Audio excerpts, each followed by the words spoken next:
चलिए हैं स्टार्ट करते हैं हमारी क्लास। ये आते रहेंगे, मैं कनेक्ट करता रहूँगा। तो सबसे पहले जो स्कूल ऑफ ह्यूमन ज्योग्राफी में है, उसमें सबसे पहले हम एनवायरमेंटलिज्म को पढ़ेंगे, या आप इसको कह सकते हैं कि ये डिटर्मिनिज्म क्या होता है, किस प्रकार से उसकी विचारधारा होती है, उसको हम समझते हैं। सिलेबस के अकॉर्डिंग सबसे पहले हम बात करते हैं मानव और पर्यावरण के बीच में। ये जो स्कूल ऑफ ज्योग्राफी है, ये क्या कहती है, इसके बारे में थोड़ा सा हम समझ लेते हैं कि जब से मानव ने जन्म लिया है, जन्म लिया मत का अर्थ, या फिर कह सकते हैं इस पृथ्वी पर जब मानव का अस्तित्व संभव हुआ, या पृथ्वी पर जब मानव ने चलना शुरू किया, या किसी प्रकार से हम इसको कह सकते हैं, तो यहाँ पर मानव ने पर्यावरण के साथ किस प्रकार के संबंधों को निभाया है, मानव और पर्यावरण के बीच संबंध किस प्रकार के रहे हैं, उन सभी को हम यहाँ पर विचार करेंगे कि क्या अर्थ था पहले प्रकृति का मानव के जीवन में, और अभी वर्तमान में प्रकृति और मानव के बीच में किस प्रकार के संबंध पाए जाते हैं। ये हम अच्छी तरीके से जानते हैं कि हमारे और प्रकृति के बीच जो अभी जो संबंध किस प्रकार से चल रहे हैं, कि प्रकृति की जितनी भी जो वस्तुएं हैं, हम सोचते हैं ये सभी हमारे लिए है, और हमारा अधिकार बनता है कि हम इन सभी वस्तुओं का जो प्रकृति ने हमें दी है, उसका हम बिना किसी डर के उपभोग करें, या उसका कंज्यूम करें, या उसका हम प्रयोग करें। आवाज और मेरी फोटो सही तरीके से आ रही है? क्योंकि आज थोड़ा सा नेटवर्क स्लो लग रहा है मुझे। अगर अगर आवाज सही नहीं आ रही है, कट कट के आ रही है, या वीडियो सही नहीं आ रहा है, तो मुझे थोड़ा बता दीजिएगा, ताकि कुछ चेंजेस करने हो तो मैं चेंजेस करने की कोशिश करूँ। मैसेज कर दीजिएगा, नहीं तो हम कंटिन्यू करते हैं, क्योंकि मुझे नहीं पता चल रहा है आपके साथ क्या समस्या आ रही है। मैं कंटिन्यू चल रहा हूँ, कोई प्रॉब्लम हो तो मैसेज कर दीजिएगा, ठीक है। तो सबसे पहले हम बात करेंगे इससे कि मानव और पर्यावरण के बीच संबंध जो है वो किस प्रकार के हैं। निश्चय बात को हम समझने से पहले उसके प्रकाश डालते हैं कि मानव और मानव भूगोल में मानव का क्या स्थान है। तो हम देखें तो मानव भूगोल में सबसे पहले मानव का जो है केंद्रीय स्थान है। मानव का केंद्रीय स्थान का अर्थ हो गया है कि यहाँ पर मानव भूगोल में हम सबसे ज्यादा कह सकते हैं कि मानव को ध्यान में रखते हुए हम अध्ययन करते हैं कि मानव भूगोल, मानव और पृथ्वी के बीच क्या क्या संबंध होते हैं, या होंगे, या होते थे, दोनों ही चीजें पहले क्या थे, और अभी उनके बीच के जो संबंध है, रिलेशंस है, वो किस प्रकार के हैं, किस प्रकार से उसमें धीरे धीरे से चेंजेस आया। तो हम कह सकते हैं कि मानव भूगोल में हम मनुष्य तथा पर्यावरण के बीच होने वाली क्रियाओं और प्रतिक्रियाओं का अध्ययन करते हैं। रिपीट कर रहा हूँ, मानव भूगोल के अंतर्गत हम मनुष्य एवं पर्यावरण के बीच होने वाली क्रियाओं एवं प्रतिक्रियाओं का अध्ययन करते हैं। यानी हम मानव भूगोल के अंतर्गत हम मानव भूगोल, रिपीट कर रहा हूं मैं, हम मानव भूगोल के अंतर्गत पर्यावरण तथा मानव के बीच होने वाली क्रियाओं एवं प्रतिक्रियाओं का अध्ययन करते हैं। यानी क्रियाओं और प्रतिक्रियाओं का अर्थ होता है कि मानव और पर्यावरण के बीच जो संबंध है वो बहुत घनिष्ठ संबंध पाए जाते हैं। दोनों का एक विशेष संबंध है जिससे उनको अलग नहीं किया जा सकता। तो इन संबंधों से वो दोनों ही एक दूसरे को प्रभावित करते हैं। यानी प्रकृति जो रहती है वो मानव पर अपना प्रभाव डालती है, चाहे वो जलवायु के रूप में हो, चाहे धरातल के विभिन्न जो स्थल रूप है, पर्वत, पठार, मैदान है, उस रूप में हो। प्रकृति पर प्रकृति का प्रभाव जो रहता है यहाँ पर रहता है। तो ये जो प्रभाव है वो किस प्रकार से और कितनी मात्रा में पाया जाता है, यानी जो प्रकृति है वो कितनी मात्रा में मानव को प्रभावित करती है, तथा मानव कितनी मात्रा में प्रकृति को प्रभावित करते हैं। इन दोनों का चीज वस्तु, इन दोनों ही बातों का जो अध्ययन है हम ह्यूमन ज्योग्राफी या मानव भूगोल के अंतर्गत करते हैं। फिर हम बात करते हैं कि हाँ, इन दोनों के बीच में संबंध तो पाए जाते हैं, लेकिन दोनों के बीच के जो संबंध है वह समय व स्थान के अनुसार बदलते रहते हैं। समय और स्थान के अनुसार किस प्रकार से बदलते हैं कि अगर हम बात करें कि पहले प्राचीन समय में जो प्रकृति है उस प्रकृति को मानव के द्वारा पूजा जाता था, लेकिन अभी वर्तमान में क्या स्थिति है, हम बहुत कम ऐसे पेड़ों को देखते हैं कि जहाँ पर उसको पूजा जाता है।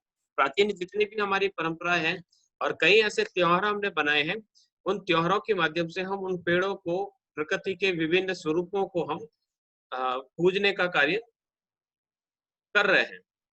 मैंने मेरी स्क्रीन थोड़ी सी बंद कर दी है, तो कोई प्रॉब्लम नहीं है कि मैं स्क्रीन पर दिख नहीं रहा हूँ, थोड़ा सा नेटवर्क का इश्यू है। इस कारण मैंने स्क्रीन बंद की है, ताकि मैं बीच-बीच में शुरू करता रहूँगा, ताकि कम से कम डेटा जो यूज़ हो और किसी प्रकार से कक्षा में किसी प्रकार का व्यवधान ना हो। मैं स्क्रीन पर ही हूँ, तो आप निश्चिंत रहें, कोई प्रॉब्लम वाली बात नहीं है। मेरी आवाज़ सही तरीके से आपके पास पहुँच जाए और जो स्क्रीन है, वो आपके साथ शेयर होती रहे, इतना काफ़ी है। बढ़ते हैं हम आगे कि मानव और पर्यावरण दोनों ही एक-दूसरे को संबंधित हैं और दोनों ही एक-दूसरे को प्रभावित करते हैं। लेकिन इनके जो संबंध हैं, वो समय के अनुसार बदलते रहते हैं। प्राचीन समय में इन दोनों के बीच के जो संबंध थे, वो एक देवता और एक उसके पूजक के रूप में हुआ करते थे। प्रकृति का कोई वृक्ष ले लीजिए, चाहे मिट्टी ले लीजिए, चाहे प्रकृति का कोई जानवर ले लीजिए, हमने हमेशा से उसे पूजने का कार्य किया। ये प्राचीन समय की बात है। लेकिन जैसे-जैसे समय बीतता गया, हम प्रकृतिवादी से भौतिकवादी होते रहे और जितने भी जो औद्योगिक क्रांति हो, चाहे पुनर्जागरण काल हो, उसके बाद की स्थिति देखें, तो हमने प्रकृति का उपभोग करना शुरू कर दिया। प्रकृति की जितनी भी जो वस्तुएँ हैं, हमने सोच लिया कि ये जितनी भी जो वस्तुएँ हैं, वो हमारे उपभोग के लिए हैं और हमारा अधिकार बनता है कि हम इन वस्तुओं का उपभोग करें। यानी पृथ्वी ने या प्रकृति ने हमें ये वस्तुएँ जितनी भी प्रदान की है, चाहे पेड़-पौधे हो, चाहे विभिन्न प्रकार के संसाधन हो, चाहे विभिन्न प्रकार के जीव-जंतु हो, मिट्टी हो, वायुमंडल हो, ये सभी प्रकृति ने हमें दिए हैं और हमारा अधिकार बनता है कि हम इनका उपयोग बिना किसी डर के करें। तो ये जो विचारधारा है अभी वर्तमान समय में चली जा रही है, मतलब चल रही है।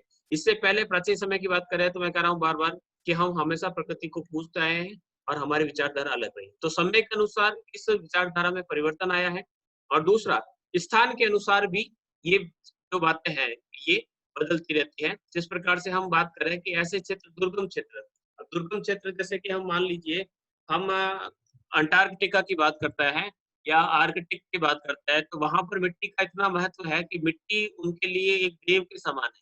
वो कभी मिट्टी का दर्शन नहीं कर पाते, उन्हें कभी पता ही नहीं रहता कि मिट्टी क्या होती है।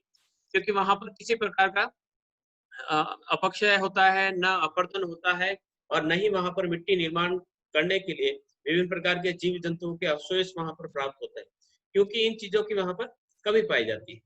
तो वहाँ पर उनके लिए मिट्टी एक भगवान के समान है या फिर कह सकते हैं कि वो उनकी आवश्यकताओं की पूर्ति करने के लिए वहाँ पर एक माध्यम है। तो वहाँ पर अगर मिट्टी को देखें तो वो उनके लिए एक देव स्वरूप में है और हमारे यहाँ पर अगर हम मिट्टी देखें तो मिट्टी की हमारे यहाँ पर कोई कदर नहीं है। हम मिट्टी को कह सकते हैं कभी भी खोद देते हैं, कभी भी एक स्थान से दूसरे स्थान पर मिट्टी को फेंक देते हैं। तो स्थान-स्थान पर मिट्टी का जो अंतर है वो हम इस प्रकार से देख सकते हैं। हम वनस्पति की बात करें या विभिन्न प्रकार की लकड़ियों या पेड़-पौधों की बात करें, तो जंगल वाले क्षेत्र या भूमध्य रेखा के आस-पास के जो क्षेत्र हैं, वहाँ पर इन लकड़ी का या इन वृक्षों का इतना महत्व नहीं है, जितना रेगिस्तान, सहारा मरुस्थल ले लीजिए, चाहे थार का मरुस्थल ले लीजिए। तो यहाँ पर इनका जो महत्व है, बहुत अधिक बढ़ जाता है। तो प्रकृति और मानव के बीच जो संबंध है, वह समय और स्थान के अनुसार बदलते रहते हैं, वो एक जैसे नहीं रहते। अगर एक जैसे ही रहते, तो ये जो 3 विचारधाराएँ हमारे सामने हैं, जो इन तीनों विचारधाराओं की अगर हम बात करते हैं कि हम निश्चयवाद को पढ़ेंगे, हम संभववाद को पढ़ेंगे, हम नवनिश्चयवाद को पढ़ेंगे, तो ये तीनों ही जो विचारधारा हैं, ये प्रकाश में नहीं आती। कहने का अर्थ ये है कि प्राचीन समय में हमारे और प्रकृति, मनुष्य और प्रकृति के बीच में निश्चयवादी संबंध थे। जैसे-जैसे समय बीतता गया, उसमें संभववादी विचारधारा उनमें जन्म लेती है और अभी जो वर्तमान जो समय चल रहा है, वो नवनिश्चयवाद का चल रहा है। यानी हम प्रकृति और हमारे के बीच में जो संबंध है, वो नवनिश्चयवादी है। ये क्या होता है, इसको हम देखेंगे और ये भी है कि आने वाले समय में ज़रूरी नहीं है कि नवनिश्चयवाद तक ही सीमित रहे। हम आने वाले भविष्य में हो सकता है यहाँ पर एक चौथी परिभाषा या चौथी विचारधारा आपको सामने देखने को मिले। तो इस प्रकार से इनके जो संबंध है, वो स्थान और समय के अनुसार बदलते रहते हैं। फिर हम बात करते हैं कि प्राचीन काल में जो मनुष्य था, वो पूर्णतः प्रकृति के नियमों का पालन करके जीवन व्यतीत करता था। वो प्रकृति के नियमों का पालन करता था, प्रकृति उसके लिए पूजनीय हुआ करती थी।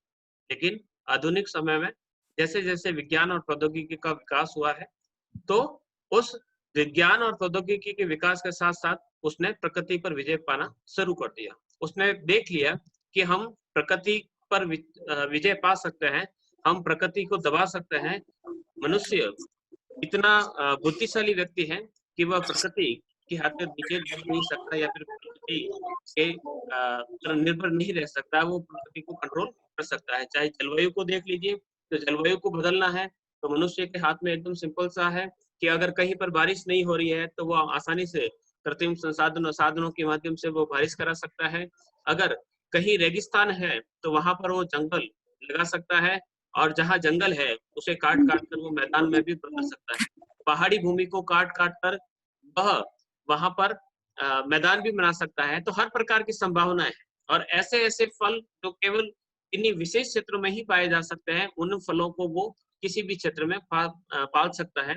ऐसे जानवर जो किसी विशेष क्षेत्र में ही पाए जाते हैं, उसको वो किसी भी क्लाइमेट में रखने की जो उसकी हिम्मत है वो बनी हुई है। तो इस प्रकार से कह सकते हैं कि मनुष्य ने प्रकृति को कंट्रोल कर दिया।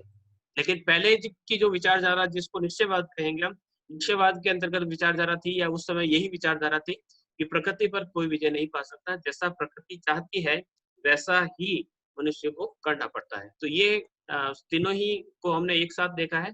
हम एक एक करके अब बात करते हैं। स्क्रीनशॉट लेना चाहे तो वो ले सकते हैं कि ये तीनों ही विचारधारा है। इन तीनों ही विचारधाराओं को हम कह सकते हैं मानव और पर्यावरण के संबंधों, यानी इन तीनों विचारधाराओं के माध्यम से हम मानव और पर्यावरण के बीच संबंधों को जानने की कोशिश करेंगे। यहाँ तक कोई प्रॉब्लम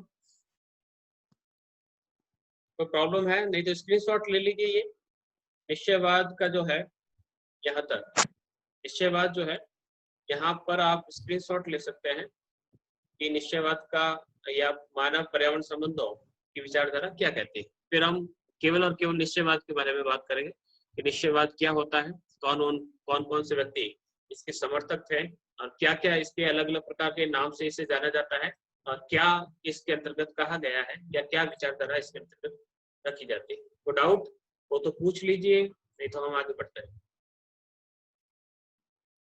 इसमें रेज हैंड करने के ऑप्शन है। आप चाहे किसी का कोई डाउट हो तो आप रेज हैंड करके या फिर चैट बॉक्स में अपना क्वेश्चन टाइप कर सकते हैं।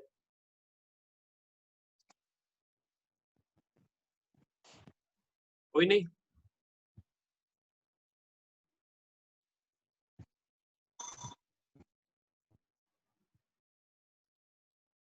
चलिए, बहुत बढ़िया, सबको समझ में आ गया। एक का किसी का क्वेश्चन आया है, मैं जवाब दे देता हूँ, तब तक आप विचार कीजिए। हेलो। नो सर, कोई प्रॉब्लम नहीं है, आवाज सही आ रही है, वीडियो सही जा रहा है।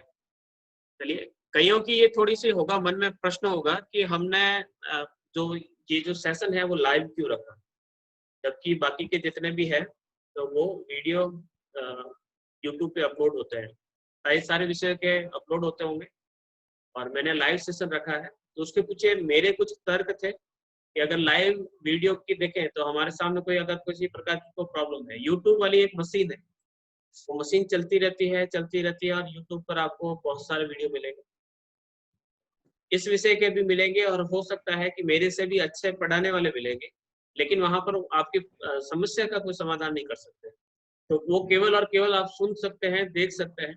अगर कोई प्रॉब्लम है, किसी चीज को समझना है, या किसी चीज को एक से अधिक बार समझाना है, तो वहां पर आपके सामने ये समस्या आ सकती है। तो इसलिए मैंने थोड़ा सा लाइव रखा है, और लाइव के माध्यम से आपकी उपस्थिति भी होगी।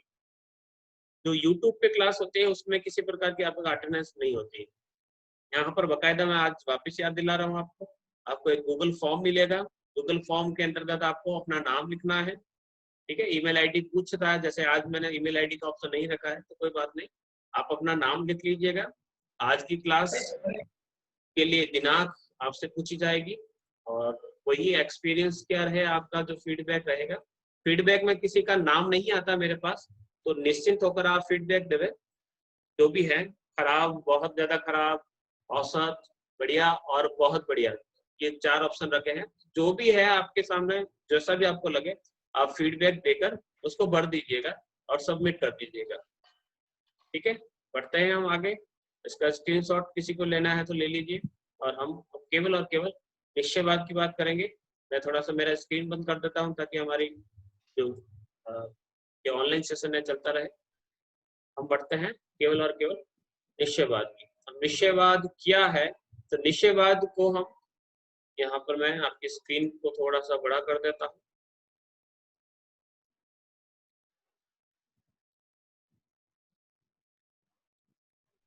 निश्चयवाद, निश्चयवाद या डिटर्मिनिज्म जो होता है उसे हम अलग अलग नामों से जानते हैं। फटाफट स्क्रीनशॉट भी लेते रहिएगा कि हम निश्चयवाद को किन किन अलग नामों से जानते हैं। तो निश्चयवाद को हम प्रकृतिवाद भी कहते हैं। प्रकृतिवाद यानी हम केवल और केवल प्रकृति को यहाँ पर श्रेष्ठ बताने की कोशिश करेंगे। हम इसे नियतिवाद भी कहते हैं, क्योंकि नियति और प्रकृति, नियति को जैसा मंजूर था वैसा हुआ। नियति का जो नाम है वो प्रकृति से ही आपसे रिलेटेड है, तो नियतिवाद भी कहते हैं। इसे हम वातावरण निश्चयवाद भी कहते हैं। वातावरण का अर्थ फिर यहाँ पर प्रकृति से ही है, तो प्रकृतिवादी निश्चयवाद, पर्यावरण निश्चयवाद, ये अलग अलग नामों से इसे हम जानते हैं। ठीक है, ये इस विचारधारा के अन्य नाम है। स्क्रीनशॉट लेना चाहे तो ले सकते हैं, नहीं तो हम आगे बढ़ते हैं वापस आगे। ये अलग अलग नाम हैं जिन नामों से इसे जाना जाता है। अब ये विचारधारा कहती क्या है? ये विचारधारा कहती है कि मनुष्य जो है वो प्रकृति का दास है। मनुष्य प्रकृति का दास किस प्रकार से है कि मनुष्य अपने मन से किसी भी कार्य को नहीं कर सकता, वह स्वतंत्र नहीं है। प्रकृति जो है वह उसे चलायमान रखती है। जो नेचर है वह जैसा चाहती है वही मानव करता है। किस प्रकार से कि मानव ने वो सब चीजें की है जो प्रकृति ने चाहा है। हम बात करें उसकी, सबसे पहले हम उसकी त्वचा का रंग देख लीजिए कि उसकी त्वचा का, मानव की त्वचा का रंग किस प्रकार की होगा, किस प्रकार का होगा। ये किसने तय किया? ये तय किया प्रकृति ने। कुछ ऐसे क्षेत्र मिलेंगे जहां पर आपको त्वचा का रंग पीला, कहीं पर आपको त्वचा का रंग काला, और कुछ ऐसे क्षेत्र मिलेंगे जहां पर त्वचा का रंग आपको श्वेत मिलेगा। तो इसके पीछे कहीं न कहीं कारण प्रकृति का है, प्रकृति का है, या फिर कह दीजिए जलवायु का है। तो जलवायु जो है वो किसका पार्ट है? प्रकृति का एक पार्ट है। तो प्रकृति ने तय किया कि उसकी त्वचा का रंग क्या होगा, उसके शरीर पर किस प्रकार के कपड़ों को पहना जाएगा। वो भारी भरकम ऊन से बने हुए गर्म चमड़े के कपड़े को धारण करेगा, या वह पतले सफेद रंग के सूती वस्त्रों को धारण करेगा, वो ढीले ढाले वस्त्रों का धारण करेगा, वो चेहरा ढक कर रखेगा या कान ढक कर रखेगा, पैरों के अंतर्गत उसमें किस प्रकार का जूता वो पहनेगा, ये सब तय करता है वहां की प्रकृति। बारिश ज्यादा है तो पैरों को ढकने के लिए, या फिर कह सकते हैं शरीर को ढकने के लिए कपड़ों का अभाव हो सकता है, या फिर हो सकता है कि उसके जो कपड़े हैं वो इतने, कह सकते हैं कि शरीर का किसी कोई भी हिस्सा कह सकते हैं कि खाली नहीं रहे। तो ये दोनों ही जो चीजें हैं, या जितनी भी हम कह सकते हैं खान पान की बात करें, उसके घर का आकार क्या होगा, ये सब कौन तय करता है? प्रकृति तय करती है। जब हम इस प्रकार की विचारधारा की बात करते हैं तो हम प्रकृतिवादी विचारधारा की बात करते हैं। ये विचारधारा कहती है कि जो पर्यावरण है, जो प्रकृति है, वो सर्वशक्तिमान है और मानवीय क्रियाकलाप को पूर्णतया नियंत्रित करता है।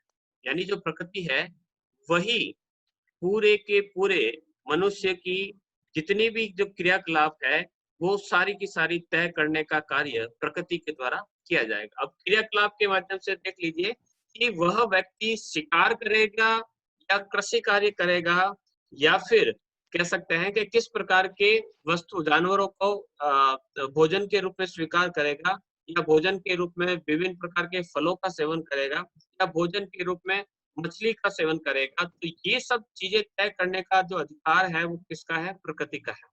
प्रकृति ने तय किया है कि वहां पर किस प्रकार का भोजन रहेगा। हम बात करें कि ध्रुवीय क्षेत्रों की अगर बात करें तो ध्रुवीय क्षेत्रों में जितने भी जो जनजातियां रहती है, जिनका नाम अभी मैं बाद में बताऊंगा, तो वो सभी जनजातियों के सामने भोजन का जो ऑप्शन रहता है वो मांस और मांस के साथ साथ उनका जो दूसरा भोजन हो सकता है वो मछलियां हो सकती है। वहां पर किसी प्रकार की वनस्पति को उगाना संभव नहीं है, इसलिए वहां पर न तो कृषि की जा सकती है, न ही वहां पर स्वादिष्ट फल वहां पर उन्हें प्राप्त हो सकते हैं। तो ये प्रकृति ने यहाँ पर निश्चित किया है कि वो किस प्रकार से करेगा। इवन हम ये भी कह सकते हैं कि वो खाना जो है वो पका कर खाएगा या कच्चा खाएगा, ये भी प्रकृति ने तय किया। क्यों? क्योंकि अगर ऐसा क्षेत्र है जहां पर ठंडा वातावरण है, बर्फ गिरती है या बारिश ज्यादा होती है, तो उन क्षेत्रों में भोजन को पकाकर खाना संभव नहीं हो पाता। तो वो कच्चे मांस का सेवन करेंगे या कच्चे ही रूप में उस सामग्री को खाने का प्रयास करेंगे। तो ये प्रकृतिवादी विचारधारा कहती है, और वास्तव में इसी प्रकार का होता था जब तक मनुष्य ने विभिन्न प्रकार के आविष्कारों के माध्यम से या अग्नि का आविष्कार नहीं कर दिया था, तब तक उसने भोजन को बिना पकाए खाया है। अब हम बात करते हैं कि ये विचारधारा है, इस विचारधारा का जन्म कहाँ हुआ। तो इस विचारधारा का जो जन्म है वो हुआ जर्मनी में।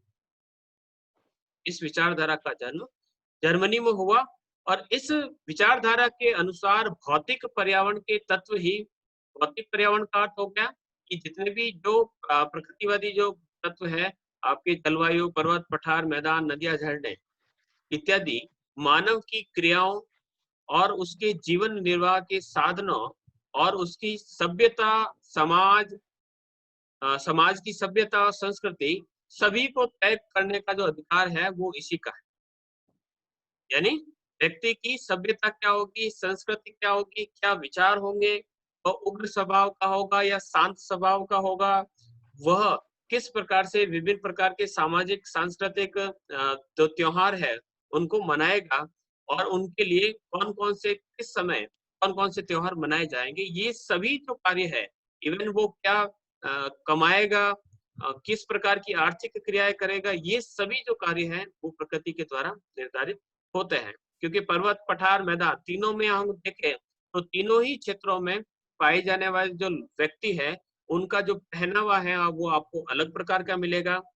पर्वत, पठार और मैदान, तीनों ही क्षेत्रों में रहने वाले लोगों की आर्थिक क्रियाएं आपको अलग अलग प्रकार की मिलेगी।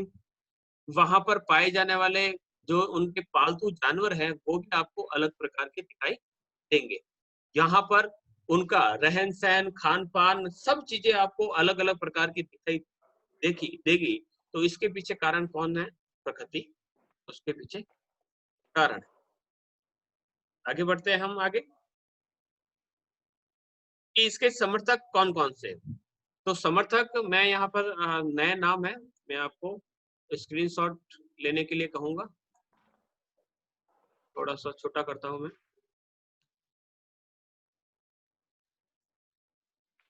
बहुत सारे हैं।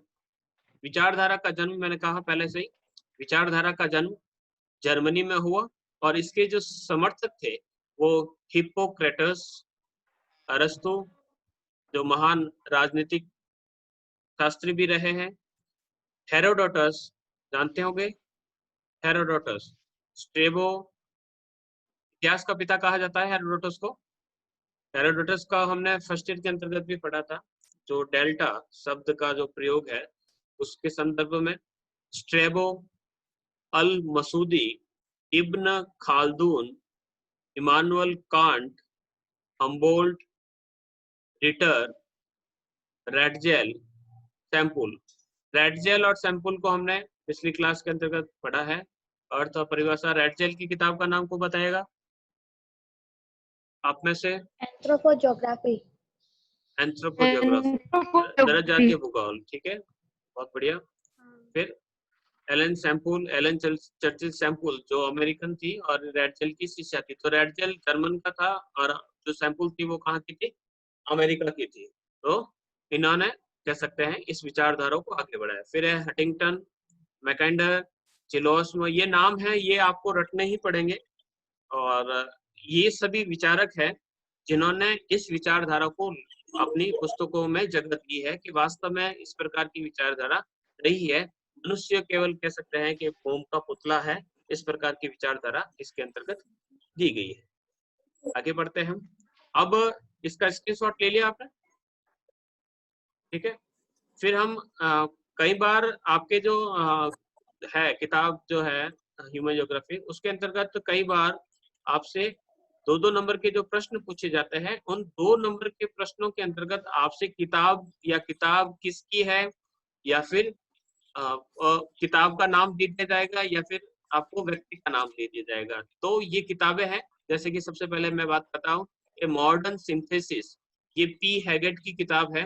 पी हैगेट ने ये किताब लिखी है और आपकी किताब में है तो हो सकता है इससे आपका प्रश्न बने। फिर आपके पॉलिटिकल तो है अरस्तु की किताब, फिर है air water and places, Hippocrates की बात किताब है। कॉस्मोस, ये भी आपके हमबोल्ट की किताब है। ये पिछले 2 सालों में, शायद पिछली बार, इस साल तो नहीं है हुआ, लेकिन कॉस्मोस का प्रश्न आ चुका है। ठीक है, फिर हम अर्ड कुंडे की बात करते हैं, आपको केवल स्क्रीनशॉट ले लीजिएगा। अर्ड कुंडे ये रीटर की किताब है। फिर है आपके अर्नेस्ट हकल की, ये पारिस्थितिकी, ये किताब आपके 3rd ईयर में है और ये तो एक कॉमन सा एक जनरल नॉलेज का प्रश्न है कि आपके जो इकोलॉजी बुक है वो किसकी है, वो अर्नेस्ट हकल की है। फिर आपके नृजातीय भूगोल जिसको एंथ्रोपोजियोग्राफी है, वो रेडजेल की है। यही है आपके एंथ्रोपोजियोग्राफी रेडजेल की। फिर सामाजिक भूगोल डेमोलिंस, सभ्यता और जलवायु हटिंगटन की किताब है। हटिंगटन की एक और किताब है पल्स ऑफ एशिया, जो अच्छी किताब है आपके भूगोल से संबंधित। फिर मैन एंड अर्थ, ये किरचॉफ की किताब है। तो ये जो व्यक्ति हैं उनकी महत्वपूर्ण किताबें हैं। किताबों को आप स्क्रीनशॉट ले लीजिए और स्क्रीनशॉट लेने के बाद व्यवस्थित कर लीजिए। इसका स्क्रीनशॉट ले लीजिए, तब तक मैं 30 सेकंड का रेस्ट।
तब तक आप देखिए, 2 मिनट रुकिएगा।